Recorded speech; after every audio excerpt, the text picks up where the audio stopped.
بسم الله الرحمن الرحيم. متتبعي الكرام، مساء الله عليكم ومرحبا بكم في قناة زكريا الصافي للاستشارة وحلول.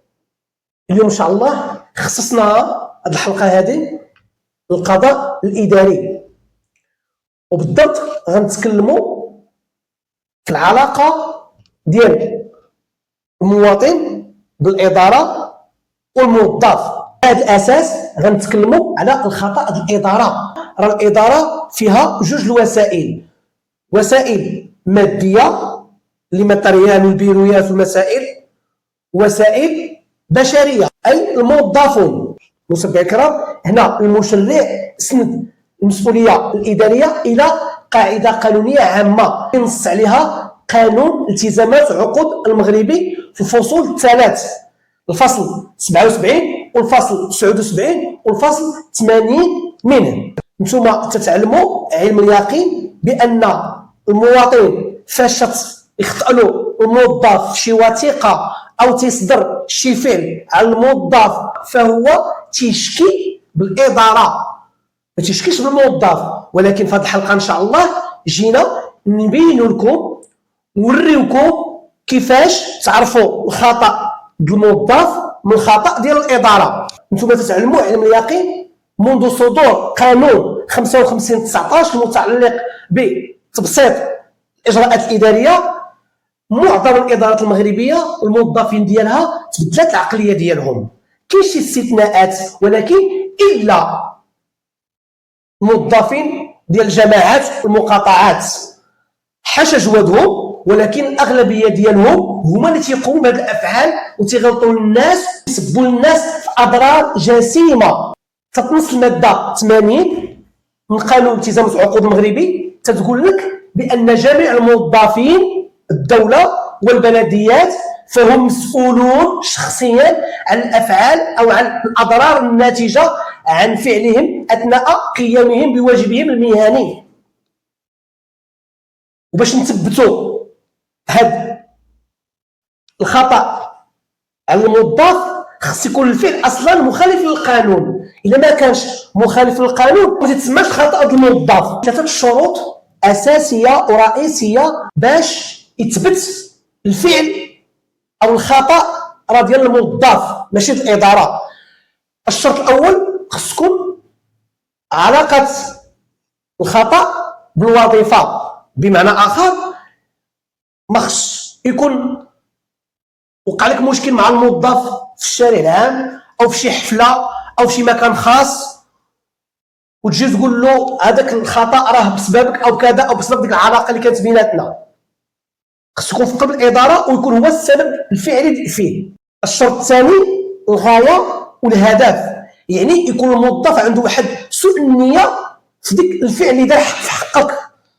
مثلا تلقاو هذا المثال في موظفون ديال الجماعه وخاصه ديك القسم ديال مصلحات التصميم، دوك الناس اللي تيعطيو الرخص ديال البني تيكون الحق ديالك وتيخرج لك شي موظف من الجنب او شي تقني وتيعكس لك باش تحط او تعطي اتاوه، ولا ما عطيتيش انت تما. كاين الشرط الثالث اللي هو الرغبه الشخصيه، تيكون شي موظف تيتعامل معاك حسب القناه ديالو، اما تيكون تيعرفك ما تيحملكش حيت انت عارفك واعر عليه، او حيت انت فاهم عليه، او حيت عندك شي مشكل معاه سابقا. متابعي الكرام، هادو هما الشروط الثلاث الا توفرات وحضرات فالخطا هنا تنسبوه بصفه مباشره للموظف العمومي، اي فهو خطا شخصي. متابعي الكرام، فوقتاش نسبوا الخطا الاداره العموميه؟ هنا تيتجلى الخطا الاداري في ثلاثه الاوصاف. السبب الاول هو سوء التنظيم. مثلا تيجي الانسان الاداره تلقاها مرونه مربجه سفاها على علاها، ما تعرفش الرئيس من المرؤوس، ما تعرفش الفام دو ميناج من البواب، ما تعرفش السيكوريتي من الموظف، حتى حاجه مقضيه والناس شاده الصف على والو. كاين السبب الثاني اللي هو التقصير في التسيير.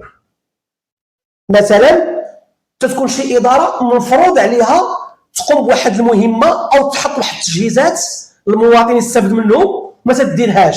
مثلا كاين واحد الحفر او عمليه الاصلاح، وزاره التجهيز او تحطش علامه التشوير الطرقي بان غنلقاو حفره، غنلقاو قنطره، غنلقاو كذا، تلقى الانسان داير قصيده او خارج من الكودرون داخل في الشنطي الاخر او واقع له شي حادثه سير بسبب ديك انعدام التشوير الطرقي. السبب الثالث هو بطء الاداره. هنا الاداره تمشي ثقيله رغم الوسائل الماديه ما تتواكبش التطلعات ديال المواطنين. مثلا تتلقى مثلا شي واحد حط شي دوسي وتتلقى غادي عليه شي 15 يوم بسبب اما المدير تلقاه عيان او باش يولد مراته او الموظف اللي غيسنيها ما كاينش خرج كونجي، او تلقى شي موظف اللي مؤهل ديك الغرض راه مازال ما جاش محط الاداره. يعني هذه الاسباب الجديه فوقتاش نحملوا المسؤوليه للاداره.